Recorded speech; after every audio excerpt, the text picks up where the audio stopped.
I know the Leafs won, but they didn't start on time, and whose fault is that? Probably Mike Babcock. You might be right. Also, the Leafs identified the captain wasn't working with Tavares and Marner. They put Trevor Moore there, and then they scored immediately. Who did that? Trevor Moore? Is being you exhausting? Hi, kids! Victorious puppies! This team is ruining my life! Why do I watch hockey? Stress relief! We can, and we will! Victory, puppies, boys! This is all because Trevor Moore got put on the Tavares line and not because the Wild are bad! Tap in, power play goal, Tavares clapping bombs!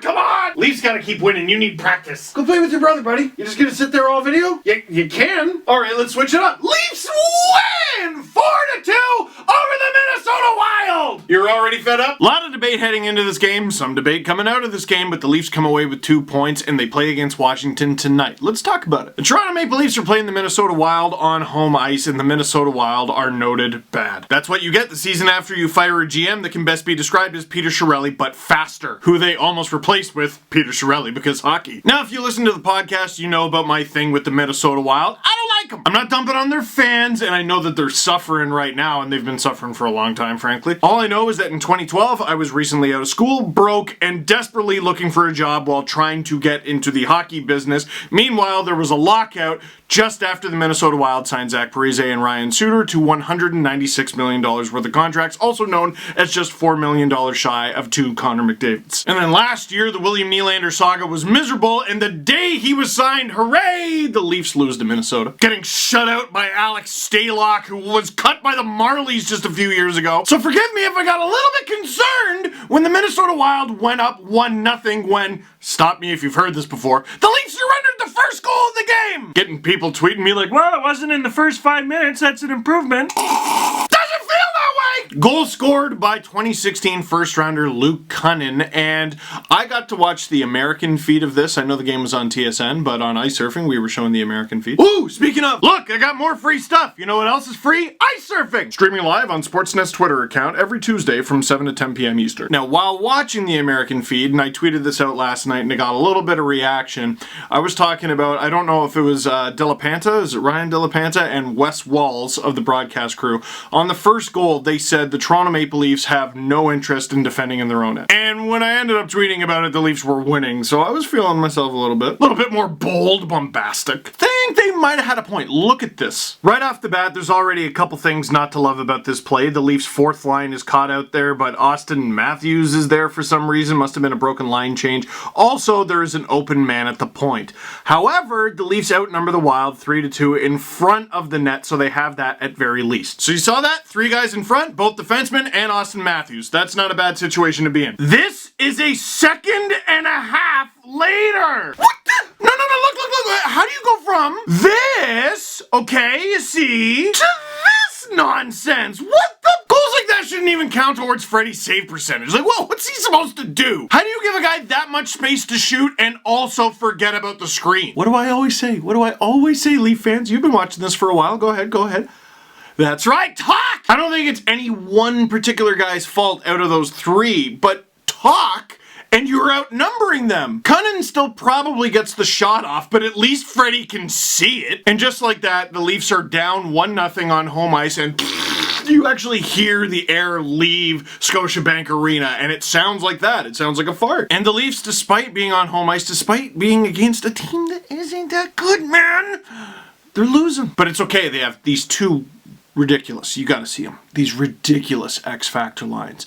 They have Austin Matthews, arguably the best even strength goal scorer in the entire league. They got William Nylander, looks like an entirely different player from last year. He's so much better. And Andreas Janssen, loves him a dirty goal. Second line, or arguably first line. They arguably have 2 first lines. Mitch Marner, they just gave him a big old bunch of money, but he scored 94 points last year. John Tavares, he makes a big old bunch of money, but he kind of scored 47 goals last year.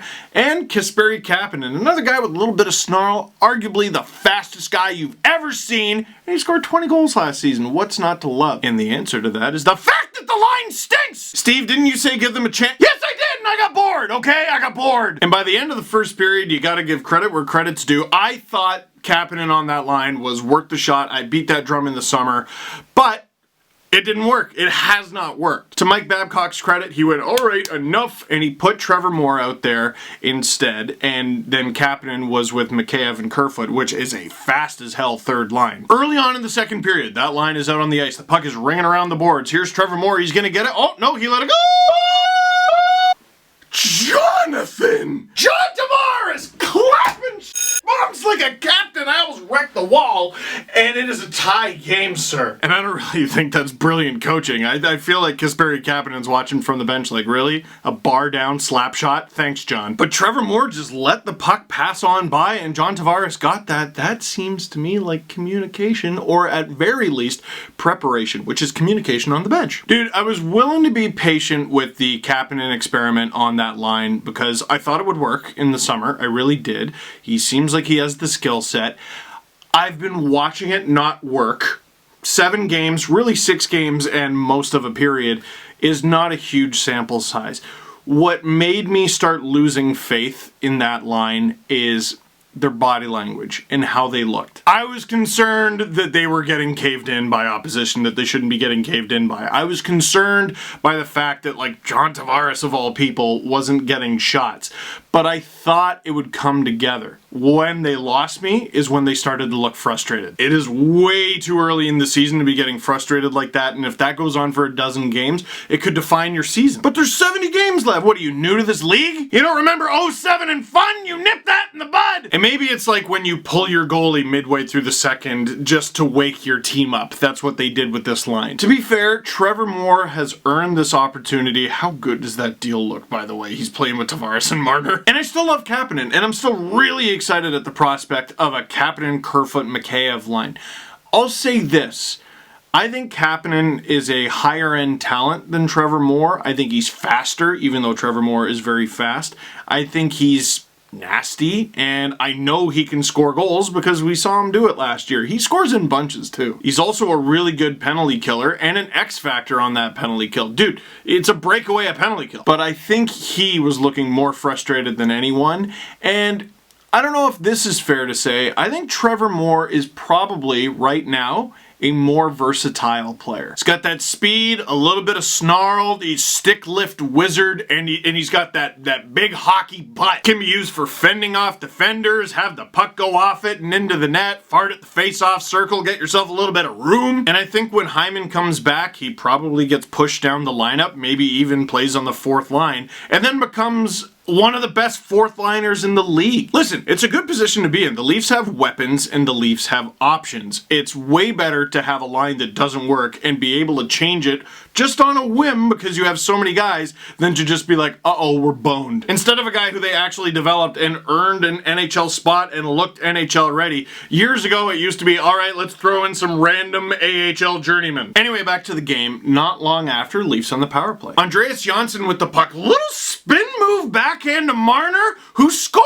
Mitch Marner, noted goal suck apparently, and the Leafs have their first lead of the game. There was a word I used earlier, versatile. I just like players who can do a lot of things. I think Mike Babcock does too. And versatility is something that this new look power play has added to the Leafs. Marner's a playmaker, first and foremost. We know that. He's a penalty killer, and he's trying to get better at that. The face-offs are a work in progress. This guy is scoring goals, power play goals. It was one of the only good things about the Tampa game, that bomb of a power play goal by Andreas Johnsson. I was like, I didn't know he could do that. And I'm watching him do this spin move to Marner. I'm like, I didn't know he could do that. We didn't really get to see it in this game, but that little one-timer that Austin Matthews has developed, I didn't know he could do that. I assumed he could, but I haven't seen it. The power play's still working out the kinks, and no disrespect, it was the Minnesota Wild, but that was fantastic. So naturally, if you're the Minnesota Wild, what you're going to want to do is immediately put the Leafs back on the power play. Ryan Hartman gets decked, and he's sad about it. He has no stick, and he's sadder about it. So what he does is he grabs Jake Muzzin. Muzzin falls to the ice,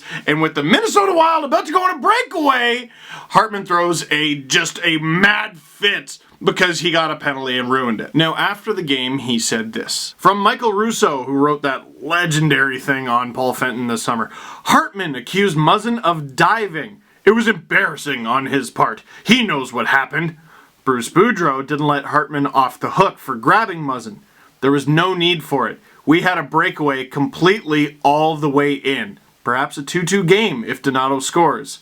But it became 3-1. Ooh, there's a lot to unpack in very little there. 1, an opponent publicly calling out a member of the Toronto Maple Leafs. He said that Muzzin dove. 2, that guy's coach completely went nope. He has a chance to publicly stick up for his guy and nope. Look, I often say in videos, like when there's an iffy call. Sometimes there's iffy calls. Maybe you trip a guy or you slash a guy a little bit or a little bit of a cross check, maybe even a little interference.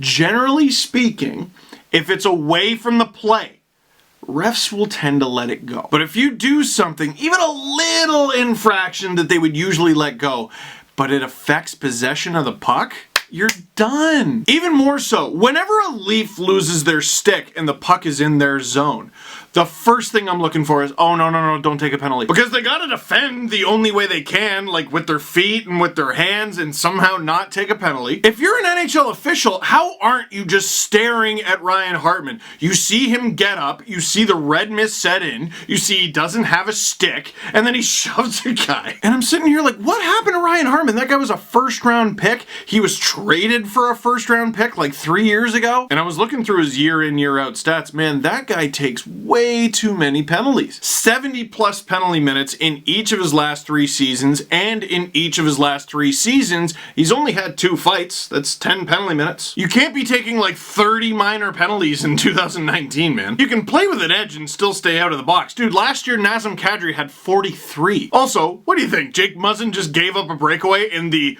hope and a prayer that it negates a breakaway? Also, if he does get the dive but you still get the penalty, it still negates the breakaway. After the game, he was mad. Bruce Boudreau looked miserable. I don't know how long that relationship's gonna last. I think one of them's gonna go. You know who else looked miserable?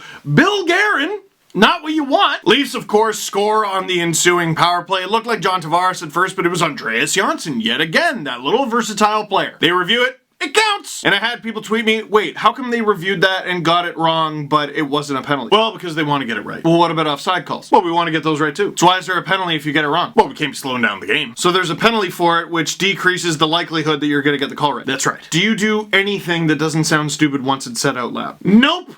The NHL. I don't friggin' know. Shut up and watch. Moving this thing along, not very long after Mitch Marner to Austin Matthews. I love William Nylander, but you ever thought about that? You ever thought about trying that at 5-on-5? What? Austin Matthews from Mitch Marner, his 7th goal in 7 games. The third forward on that line at the time was John Tavares. And the Leafs are up 4... Oh no. Oh, it's Minnesota. Leafs carry the lead into the second intermission. They carry it throughout the third, although... not for lack of trying to give it up. Frederik Andersen, who the hot button topic heading into this game was should he even be playing? It's Minnesota. Why not start your backup? You got Washington tomorrow. But he had to stop breakaways. He had to stop a 3-on-1 because Tyson Barrie's like, I'm a pinch. Luckily, he was very good. And on the 3-on-1, everyone's like, oh, what a save, Freddie. Dude, what? That backhander had the speed of a plastic bag in the wind. And after those 2 heralding moments, guess what? The Leafs will... of course! The guy playing in his first career NHL game scores his first career NHL goal against the Leafs. Of course. I can't even be mad. It was cute when they showed his family on the screen. They were all happy. How about Gerald Mayhew, though? You gotta give it up for him. I've never even heard of this guy, and he's 26 making his NHL debut. He's gonna be 27 in December. He played at Ferris State University. His first stint in the AHL was just sort of meh, and then he had a really good season last year. He killed it to start this year, and here he is, first NHL game, first NHL goal. It's great because, like, at 26 years old, you gotta think you're never gonna make it, right? Like, it's at least gotta be in your mind, I might not make it. That was one thing about when the Leafs sucked. Like, there were cool stories like this. Guys getting opportunities with a terrible team just because they had no one else, but then what they prove is that they can actually hang and they go on to either have a bigger role with the crappy team or they go somewhere else and do alright. Like, here, watch this. Leafs Nation, how does this make you feel, okay? Tim Brent. See, a lot of you would, oh yeah, Tim Brady blocked the shot with his nuts. Remember when Ian White was a healthy scratch for like 9 games and then Paul Maurice was like, I don't know, you can be a forward, and then he scored? Anyway, I'm making this about the Leafs. It's always about the Leafs, but congrats to Gerald Mayhew on his first career NHL goal. Questions. Why is William Nylander always the best player on the ice? Because he's hot. I'm camping in Algonquin till Saturday. What's the one takeaway from this game I should know when I finally get the highlights to load / can see this LFR? Trevor Moore, big butt, make win. No, actually, thing that I realized I haven't even mentioned in this video, Morgan Riley, dude, he set a record. 4 assists in one game. 4 assists in one period, actually, in the second period. They're all secondary assists, but dude, who cares? The way he started this season, at least in his own end, he's been putting up points. I haven't been worried about that. In his own end, For him to get 4 points, I don't care what kind of points they are, great. Ha! Thoughts on why Mike Babcock suddenly seems to trust Justin Hall? He literally never gave him a chance last year. Yeah, he scratched him over 70 times to even see what he can do. What's changed this year? Man, I don't have an answer for that. I really don't have an answer for that because I completely wrote off Justin Hall. He was a non-option. The Leafs made him into a non-option. They made him into... Whenever they did use him last year, he sucked. That's because they were like, hey, guy who never plays hockey, go play hockey. Some people watching this video played more hockey than Justin Hall last year. But he's been solid as hell. I know the Leafs called up Kevin Gravel. I know they want to get him into the lineup. They better scratch Marty to do it, because Justin Hall should not be coming out the way he's playing. You know what I think it might be? He's playing like Justin Hall. Justin Bourne made a great point a month ago or so during the preseason. Justin Hall was sort of trying to be this like big bad defensive stalwart. Dude, that's not what he is. He's a rover. He likes to take the puck for a walk along the half boards, and he usually ends up behind the other opponent's net. And you're going to need to make sure your defense partner is back. You're going to need to make sure someone's covering for you. But as long as you identify that when he's on the ice, he will make something special happen. That's how he got those 2 goals in 2 games, remember? We were talking about guys who looked like they were never going to make it, like Gerald Mayhew. Dude, Justin Hall, and he does not deserve to come out of the lineup. With Sandin in the lineup, it looked like there was potential for there to be like a Riley-Dermott pairing, and then Sandin, maybe Ceci. But there's the option to still have Barry Muzzin, Riley, Ceci, and then once Dermott is healthy, have Dermott on the left instead of the right, and Justin Hall. Reunite the dermatologist pair, but you can call him whatever you want. I got no skin in the game. Hey, how about some shout-outs? If you donated $100 to my Easter Seals cause, Rachel's Raiders, I'm gonna give you a shout-out. Shout-out to Brent Watson, nothing you do is elementary. Shout out to Sarah Court. If they ever name a street after you, will they call it Sarah Court or Sarah Court Court? Shout out to Ian Ride, who donated $116.34. That's a cap hit I can definitely get behind. Stephanie Kingston, $500. We are not worthy. To Michael and Alicia Karstensen, thank you for Karsten sending some money to a good cause. I'm really reaching now. Thank you to Eric Olofsson for donating $106. You could say he 106 and parked his money in a good place. Wow. Shout out to Shane Metler. Nice haircut. Shannon Quinn, I like your shoes. Malay Deve, your name rhymes unless I pronounced it wrong. Shout out to Mike Ballantyne. I just robbed a stagecoach in your last name. Oh wait, it's... No. God, I love Red Dead. Kenton Yingling. You strike me as the type of person to have the confidence to buy a pair of jeans without even trying them on. Shout out Michael Hillier. You're the hill I will thrive on. Mike and Talitha Brushwood. You're able to tell the weather by smell. To Rachel Wiley. Super genius. Jason Monteith. You donated $221.49, which is confusing but super welcome. Misha Whittingham, who says, react to Quidditch already, OMG! Okay, jeez, don't yell at me. The Harry Potter stuff has a release date. I'm just not telling you when. And let's end with Pontus Ronfjall. I hope Ron Fjall know that you're a great person for making that donation. If you would also like a shout out or just to donate anything to my Easter Seals cause, Rachel's Raiders, Easter Seals, charity that helps kids with physical disabilities, link down below in the description. I will be very grateful. So that is it for this one. Thank you very much for watching. Click like if you like this video, click subscribe. If you really liked it, tell all your friends. I might be making another LFR today. Once again, thank you so much for helping to raise $50,000 for my Easter Seals team. We're almost halfway there as a team. We've raised $22,000, 222. It's a bunch of twos and then 23 cents. Help us get to $25,000. Can we do it by the next video? It's a lofty goal, but I think we can do it.